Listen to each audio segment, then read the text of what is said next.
사도행전을 연구하며 이렇게 기록해 놓았던 것을 한 목사님이 쓰신 글인데요. 잠시 보았습니다. 이렇게 기록되어 있어요. 예수님께서 십자가에서 죽으시고 약 50일이 지나 인류 역사의 신약 교회가 탄생했습니다.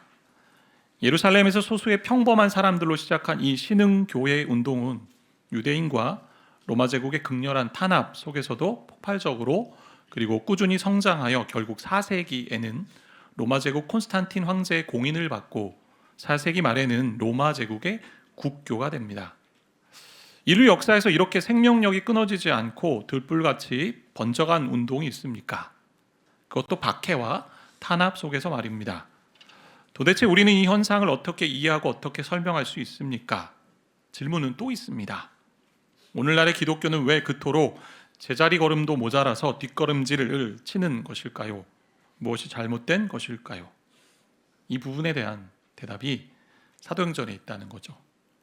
그러니까 오늘부터 이제 사도행전을 함께 보게 되는데요. 모든 구절을 세세하게 다 다루기보다는 이제 말씀 전체의 흐름을 따라가면서 이 시대의 성도와 교회에 주시는 이제 말씀을 좀 삼았으면 좋겠다 싶습니다.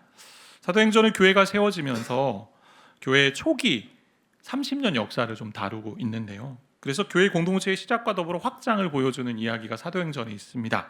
이 안에 교회의 정체성이 들어있고요. 교회의 사명이 있습니다.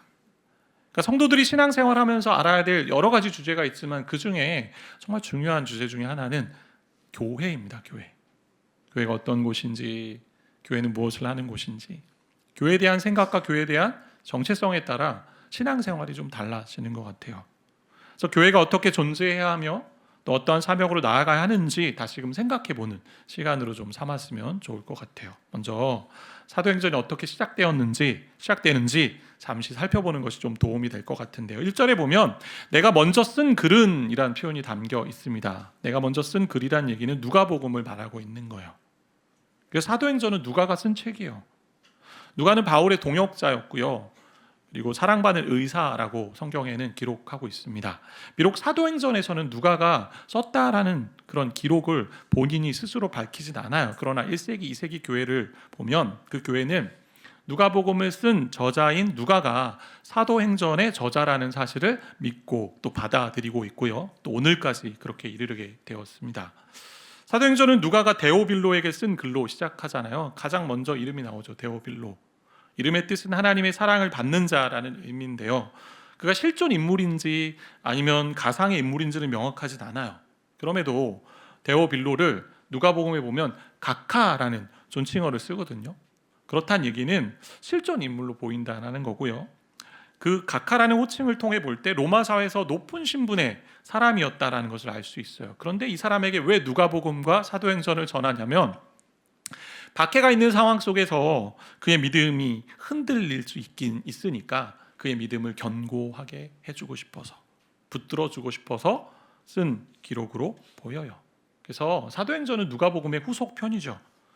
그러면서 누가복음의 이야기를요, 사도행전 초반부에 이렇게 요약 정리합니다. 1절, 2절 말씀인데 데오빌로요, 내가 먼저 쓴 글에는 누가복음이죠. 그 글에는 이런 내용들이 담겨 있었다라는 거죠. 무릇 예수께서 행하시며 가르치시기를 시작하신부터 예수님의 행적과 예수님의 가르친 말씀이 담겨 있었던 책이 누가복음입니다. 그리고 2절에 보니까 그가 택하신 사도들에게 성령으로 명령하신 이야기가 담겨 있고요. 승천하신 날까지의 이야기를 담고 있는 게 누가복음입니다. 누가복음과 사도행전은 승천이라는 주제를 가지고 이렇게 양분되는 거예요. 누가복음은 승천으로 마무리되고 예수님의 승천, 사도행전은 예수님의 승천으로부터 시작됩니다. 누가복음은 그 안에 예수님의 고난과 부활을 통해 예수님의 예수 생명이 드러나는 책이잖아요. 근데 사도행전은요, 부활 이후에 예수님이 승천하셔서, 승천했다는 얘기는 하나님 우편에 앉으셔서 이 세상을 통치하신 예수님의 통치를 이야기하고 있는 책이에요. 그 통치가 성령에 의해서 하나님의 백성의 삶에서 드러나는 거죠. 실제 경험됩니다. 하나님 나라의 통치가 구현되는 것은 하나님 나라거든요.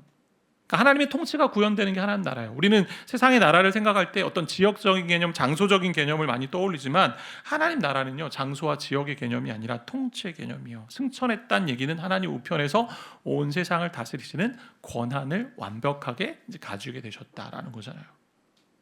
예수님이 이 땅에 오셔서 하나님 나라 시작됐어요. 그 시작된 나라가 예수님이 다시 오셔서 완성하실 그 때까지 다스리시고 그 나라를 확장하는 이야기가 사도행전입니다. 이런 점에서 사도행전 하나님 나라 확장의 이야기죠. 근데 그 나라는 주님이 통치하시는 나라죠. 주님의 죽으심과 부활로 영원한 생명을 누리는 자가 주님의 통치 가운데 사는 나라가 하나님 나라입니다. 그러니 하나님 나라의 핵심도 결국 예수 그리스도입니다. 그러니까 사도행전이라는 이름에서 자꾸 우리가 생각하다 보면 사도행전의 주인공은 사도들의 행전이니까 사도라고 생각합니다. 베드로가 주인공이고 바울이 주인공이구나. 아니요. 근데 이 책의 주인공은 예수 그리스도입니다. 그분이 성령으로 하나님 나라를 다스리시고 이끄시기 때문에 그 나라를 신자가요, 성령에 의해서 누리게 하신다라는 거예요. 그래서 기독교는 어떤 가르침 그리고 어떤 도덕, 윤리적인 내용이 아닙니다. 기독교는 인물이다. 이런 표현을 써요. 기독교는 인물이다. 바로 예수님이시죠. 인격입니다. 우리가 계속해서 사도행전을 보면 알겠지만 성령을 예수의 영, 그리스도의 영, 주의 영이라고 계속 바꿔서 표현합니다. 그 전까지 예수님이 그렇게 얘기하지 않으셨어요. 승천하시면서 성령을 보내시면서 예수의 영이고 그리스도의 영이고. 예수님 이전에는요, 죽음으로 끝나는 시대였잖아요. 죽음 이후에 아무것도 없었어요. 근데 예수님 오시고 난 이후 예수님이 죽으시고 부활하시고 영원한 생명을 주신 후에 부활이 죽음을 이기는 시대가 됐잖아요. 그 영원한 생명을 누리고 나누는 나라가 하나님 나라라는 거죠. 그래서 사도행전은요, 성부 하나님께서 높임을 받으신 예수님 통해 성령을 보내심으로써 예수가 주신 그 복음, 그 영생, 생명이 교회를 통해 땅끝까지 흘러가는 이야기를 다루고 있다라는 이야기입니다. 이 일을요, 사도들을 증인으로 세워서 우리 주님이 하신다라는 이야기입니다. 예수님 승천하시기 전까지요, 40일간 사도들을 당신의 증인으로 만들어 가시는 그런 시간이 있으셨습니다. 확실한 많은 증거로 드러내 보여주셨어요. 내가 부활했다라는 것을 42일간 동안 만나시면서 두려움과 의심에 빠졌던 그들에게 친히 보여주셨습니다. 이러니 절대 이제는 부활을 의심할 수 없는 증인이 되었다라는 거예요. 증인이 어떤 사람이에요? 그 시간, 그 자리, 보고 들은 사람, 목격자가 증인입니다. 오늘 입교, 세례, 학습, 저와 여러분이 증인이요. 이들의 같은 시간에 같은 장소에 있었기 때문에 어떤 사실을 증명하고 보증하는 사람이잖아요. 그런데 예수님의 증인이 되는데 필요한 것이 있었어요. 더 있었어요. 그래서 예수님이 예루살렘을 떠나지 말고 내게서 들은 바 아버지의 약속하신 것을 기다리라고 말씀하셨습니다. 그리고 누가복음에서는요, 약속하신 것을 너희에게 보내리니 위로부터 능력이 입혀질 때까지 이 성에 예루살렘에 머물라고 말씀하셨어요. 예수님이 부활하신 그날 저녁에도 제자들은요, 유대인들을 두려워해서 한 곳에 모여 문을 굳게 닫고 있었습니다. 게다가 예수님이 돌아가실 때, 죽으실 때 모두가 다 뿔뿔이 흩어졌던 자들이었습니다. 그렇게 겁쟁이 같은 그들이 증인이 될 수 있었던 이유는 부활하신 주님을 보았을 뿐만 아니라 또 다른 능력이 필요했어요. 그 사도행전 1장 8절인데 사도행전 1장 8절의 중요한 핵심 구절이죠. 이 구절이 사도행전의 전체적인 어떤 맥락을 보여주는 구절이 되기도 한데요. 같이 좀 읽겠습니다. 1장 8절입니다.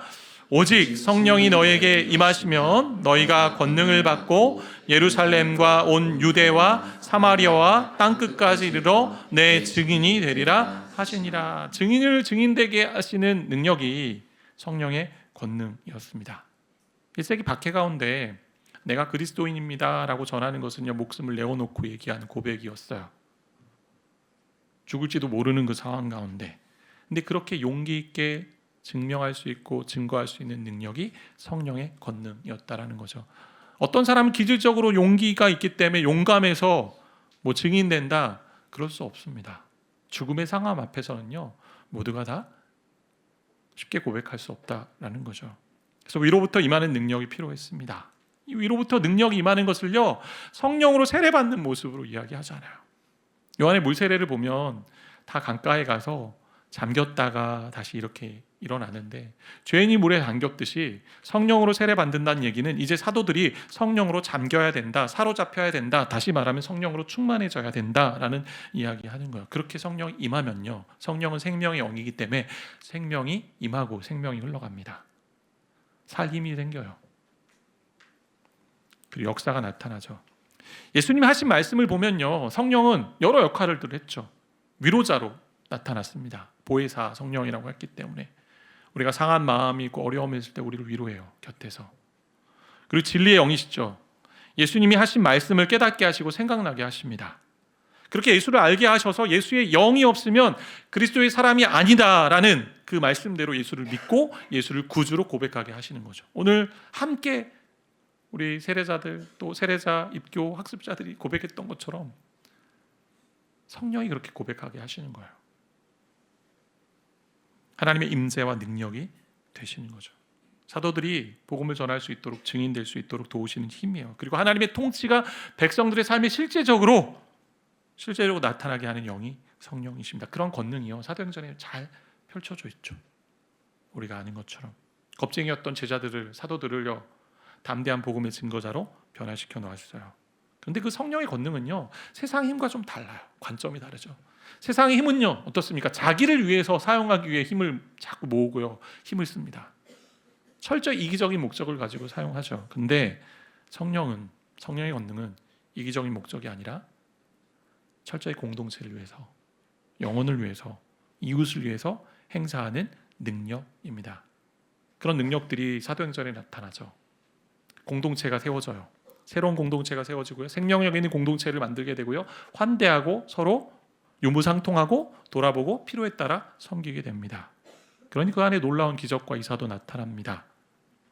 지체장애인이 일어나기도 하고요, 병도 치유되고요, 귀신도 떠나갑니다. 감옥에 갇혀 있었는데 옥문이 저절로 열리기도 합니다. 무엇보다 박해 가운데서도 복음을 전하는 그런 사람들로 만듭니다.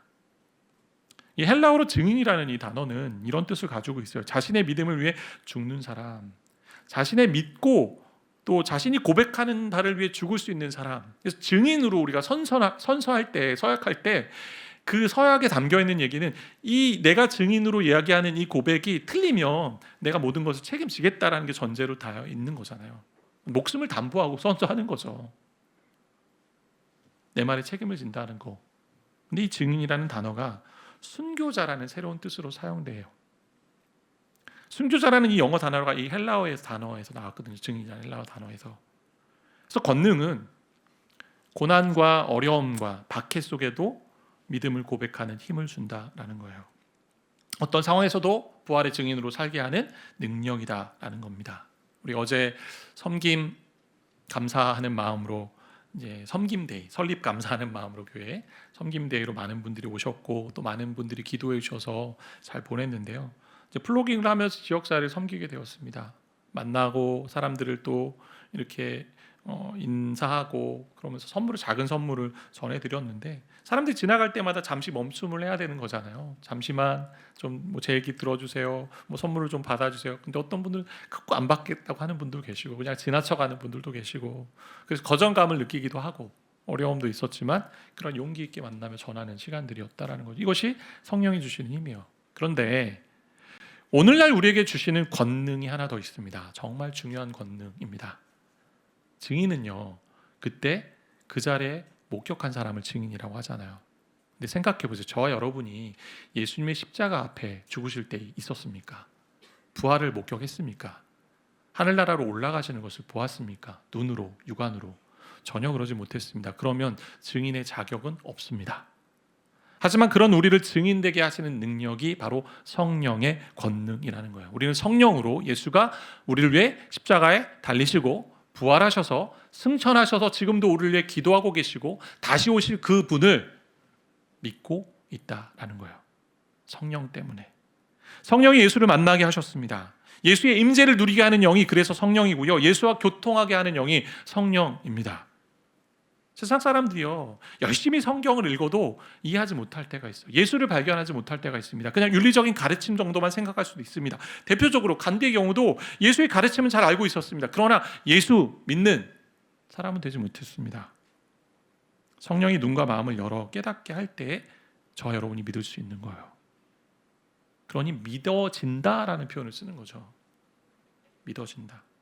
성령이 예수 그리스도에 대한 인격적인 경험을 만들어 가세요. 이게 놀라운 권능이에요. 목회자가 말씀을 준비하며 고민하게 되는 지점이 있어요. 매주 이제 말씀을 전하게 되잖아요. 저희 집에 있는 사람들이 종종 저에게 했던 이야기인데요. 토요일 저녁에 긴장한 얼굴로 말씀을 준비하며 마무리할 때가 있습니다. 그때 이런 이야기를 저에게 저희 집에 있는 사람들이 얘기했던 적이 있습니다. 한 주간 하나님과 함께하고 또 말씀을 통해 예수님을 경험한 건 나누는 건데 그게 왜 이렇게 어렵냐고. 제가 그 얘기를 처음 들었을 때 제 뱃속 깊은 데서 올라온 하나 외침이 있었습니다. 그럼 당신들이 내일 설교하세요. 네. 지금은 조금 성화가 되어서 성령의 음성으로 들리는 거잖아요. 한 주간 제가 말씀 안에서 그리고 삶 안에서 하나님과 교제하고 연합한 이야기를 나누면 되는데 그게 없을 때 너무나 힘든 거죠. 저도.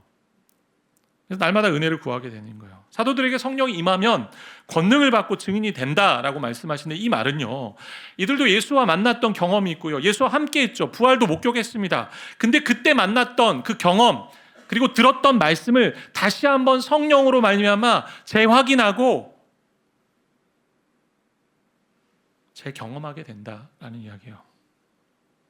오늘날 우리에게 그 경험을 새롭게 하시는 그리스도 임재가 성령의 역사입니다. 성령이 오신 주요한 목적은요, 우리가 복음의 증인되기 위해서 오셨기 때문에 예수님과 만나지 않으면 예수님을 전할 수 없는 거죠. 예수님으로부터 생명을 경험하지 못하면 생명을 전할 수 없는 거죠. 그러니 성령 안에서 저와 여러분이 주님을 만나야 되는 줄 믿습니다. 성령은 예수 그리스도에 대한 인격적인 경험을 주시는 영이에요.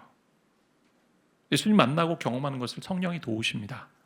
그렇게 주님을 알아가고 경험할 때 저와 여러분이 부활의 증인이 되는 거예요. 사람은 내가 경험한 것을 알려줄 수 있잖아요. 내가 가보지도 못했는데 그냥 책에서 본 걸 가지고 아무리 설명해도 완벽하지 않아요. 내가 맛본 것을 소개할 수 있습니다. 호랑이를 직접 보지 못했는데 호랑이 그림을 보고 호랑이는 이런 거야 라고 얘기하는 건 불완전하죠. 요리법을 배웠다고 해서 그 요리를 잘 아는 것이 아닙니다. 직접 해서 먹고 맛을 봐야 그 요리가 어떤 요리인지 알 수 있습니다. 기독교는 사람들의 삶의 질을 향상시키는 프로그램이 아니에요. 윤리적인 도덕적인 가르침을 주면서 삶의 변화를 한 단계 더 이끌어 올리는 그런 종교 아닙니다. 하나님을 아는 것, 그래서 예수님을 직접 경험하는 것이 필요한 곳입니다. 이 세상의 어떤 것도요, 죽음과 영원의 문제를 해결할 수 없어요. 재물이 아무리 많아도 죽음의 문제 앞에 해결할 수 없습니다.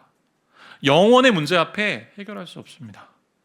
오직 그리스도를 알고 경험할 때 그리스도의 통치 아래 거하면 죄와 사망의 문제는 다 해결되기 때문에, 그러면 하나님 나라가 내 가운데 임했기 때문에, 나의 가운데 임했기 때문에 의와 희락과 화평을 누리는 통치함 가운데 거하게 된다는 거죠. 저 여러분은요, 내가 만난 그리스도를 전할 수 있어요.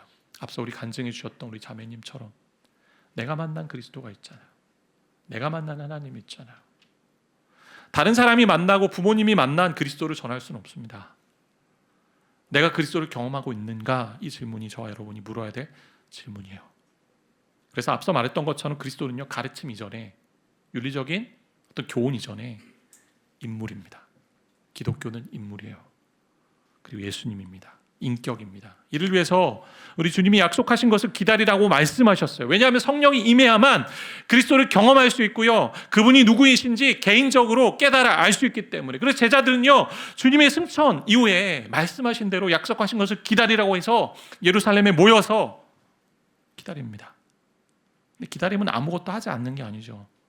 오늘 14절 말씀 함께 볼까요? 읽겠습니다. 14절 말씀. 여자들과 예수의 어머니 마리아와 예수의 아우들과 더불어 마음을 같이하여 오로지 기도에 힘쓰더라.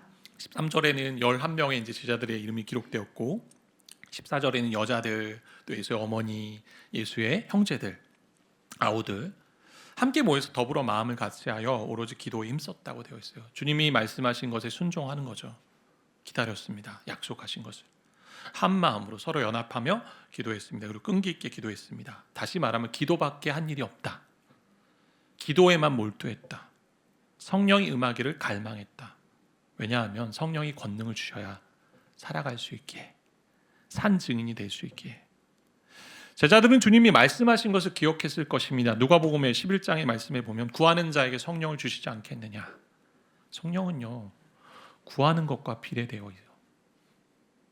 내가 믿는 것과 비례합니다. 그들은 약속하신 성령을 위해 기도했어요. 오늘날 성도와 교회에 부족한 것이 있다면 저는 기도가 많이 부족한 것이 아닌가. 저의 경우도 그렇고, 말로는 기도한다 하지만 과거 신앙의 선배들처럼 기도하는 일을 찾아보기가 참 어려운 시대가 된 것 같아요. 기도에 전심을 다했던 우리 선배들, 시간이 돼서 철야 기도하기도 하고, 때론 금식 기도도 오랜 기간 하고, 또 교회에 와서 수시로 기도했던 그런 열정을 다하는 모습이 많이 사라진 것이 아닌가. 정말 성령의 능력을 간구하고 있는가. 그냥 신앙생활 액세서리처럼 하고 있는 건 아닌가. 저에게도 묻는 질문이에요. 선배 목사님 때에는요, 선배 목사님들 때에는 이제 성경 연구를 위한 자료들이 많지 않았어요. 오늘날 정말 많거든요. 오늘날 또 AI 때문에 번역도 막 자동으로 되고요, 막 요약도 해주고 설명도 해주고. 자료가 넉넉하지 않으니까 그분들이 했던 건 오직 성경, 오직 기도였습니다. 계속 말씀을 보았고요. 그리고 말씀을 보는데 잘 해석이 안 되면 열심히 기도했습니다. 때로는 성경 해석의 관점에서 자료가 넉넉하지 않으니까 종종 실수할 때도 있으셨어요. 그러나 누구보다 확신 있게 말씀을 전했고 영혼을 변화시켰습니다. 성령의 능력이잖아요. 저 여러분이 참된 증인이 되는 길, 그리고 참된 그리스도인으로 살아가는 길, 진짜 그리스도인이 되는 길은요, 성령으로 충만해지는 길이에요. 그래야 예수의 임재를 경험할 수 있어요. 예수의 임재를 경험한다는 얘기는 예수와 동행한다는 얘기고 예수와 연합하여 살아간다는 이야기죠. 오늘날 교회 다니면서도 예수님을 만나지 못한 분이 계실 수 있습니다. 그리고 오늘 이 자리에도 아직 예수님을 모르는 분이 계시다면, 만나지 못한 사람이 있다면 성령께서 깨우쳐 주시고 마음과 눈을 열어주시길 간구해 보세요. 살아계신 예수님의 임재를 성령 안에서 누리게 해달라고 간구해 보세요. 응답이 있을 줄 믿습니다. 성령 안에서 예수의 임재를 경험할 때 저와 여러분의 인생이 바뀝니다. 삶의 방향성이 달라지고요, 살아갈 힘이 생겨요. 생명의 영이기 때문에. 성령은 예수가 생명을 주셨고 내 삶을 통치하시기 때문에 두려움과 염려와 걱정은 사라집니다. 그리고 증인으로서 이 땅에 부르심을 받았다는 사실을 알게 됩니다. 성령을 기다리며 함께 기도했던 사람들의 이름이 말씀에 기록되어 있잖아요. 13절과 14절에 보면 제자들이 있었습니다. 예수님의 어머니도 있고 가족들도 있었습니다. 그리고 예수님을 의심하고 그리고 좋게 보지 않았던 형제들도 있었습니다. 십자가 달리실 때 도망쳤던 제자들, 부활의 주님을 보았음에도 의심했던 제자들, 사명을 주셨음에도 또다시 자신의 삶의 자리로 갔던 제자들, 그 모두가요 다 모여서 기도하기 시작했어요. 왜요? 예수님의 부활을 보았고 승천하신 예수님을 보았기에 약속에 대한 갈망이 생겨요. 왜? 그분은 약속하신 대로 다 이루시는 분이구나. 그러니 약속하신 것을 기다리라 했으니 기다리는 거예요. 성령을 기다리는 거예요. 그 권능으로 임할 걸 알기에. 하나님이 은혜를 주시고자 할 때 때로는 우리를 감동시키셔서 기도의 자리로 몰아가실 때가 있어요. 그런 마음 주시면 기도하세요. 멈춰서 기도하세요. 기도할 자리를 찾으세요. 성령께서 주님을 알게 하시고 그분을 경험할 수 있도록 그 길을 열어주실 것입니다. 저는 올해 예수가온교회 부흥의 원년이 되게 해달라 그렇게 기도하고 있는데, 그러기 위해서는 저와 여러분이요 성령 안에서 주님을 만나는 경험이 있어야 됩니다. 그렇게 주님의 임재를 경험하고 증인이 될 때 죄와 죽음의 두려움에 묶여있는 사람들에게 내가 만난 그 생명을 전함으로 그들도 살리는 역사가 일어나게 되는 거죠. 성령을 통해 주님을 만난 자의 삶이요 역사상 많이 있어요. 그 중에 대표적인 사람이 파스칼이라는 수학자, 천재적인 수학자잖아요. 그가 메모를 이렇게 써놓은 글이 있습니다. 그의 기억에 대한 글들인데 1654년 11월 23일 밤 10시 30분부터 12시 30분까지 자정까지 2시간이죠. 불. 철학자들과 학자들의 하나님이 아니라 아브라함의 하나님, 이삭의 하나님, 야곱의 하나님. 확신. 감동, 기쁨, 평화. 의로우신 아버지여, 세상은 주를 알지 못하였으나 나는 주를 알았다. 기쁨의 눈물. 그 중에 몇 가지만 뽑아온 글인데 너무 놀란 거죠. 그래서 그러한 경험을 기억하기 위해서요, 그 메모를요, 적은 메모를 옷에다가 바느질로 끼워 놓았어요. 기억하고 싶어서. 이게 주님을 경험한 자의 삶이잖아요. 저 인생에도 주님이 특별하게 임하셨던 기억들이 여러 차례 있습니다. 대표적으로 한 가지는 제가 목회자의 길로 가야 할까 말까 고민했던 시절이 있었습니다. 이때 아니면 내가 돌아설 길이 없을 것 같아서, 대학교 4학년 때인데. 그래서 여름에 이제 기도원에 갔어요. 기도원에 가서 이제 성경 하나만 들고 갔어요. 기도원에 가서 기도골이 있는 곳에 가서 성경책 읽고 찬송 부르고 기도하고, 성경책 읽고 찬송 부르고 기도하고. 어떻게 해야 합니까? 라는. 그 당시에는 응답이 없었고 마음이 없었는데 내려와서 제가 기도했던 것을 응답해 주시면서 가라고 명령하시는 순종의 길로 갈 수 있었는데, 하나님 역사하신 기억들이죠. 그러니까 각별하게 하나님 특별하게 저와 여러분의 인생에 역사하신 일들이 있을 겁니다.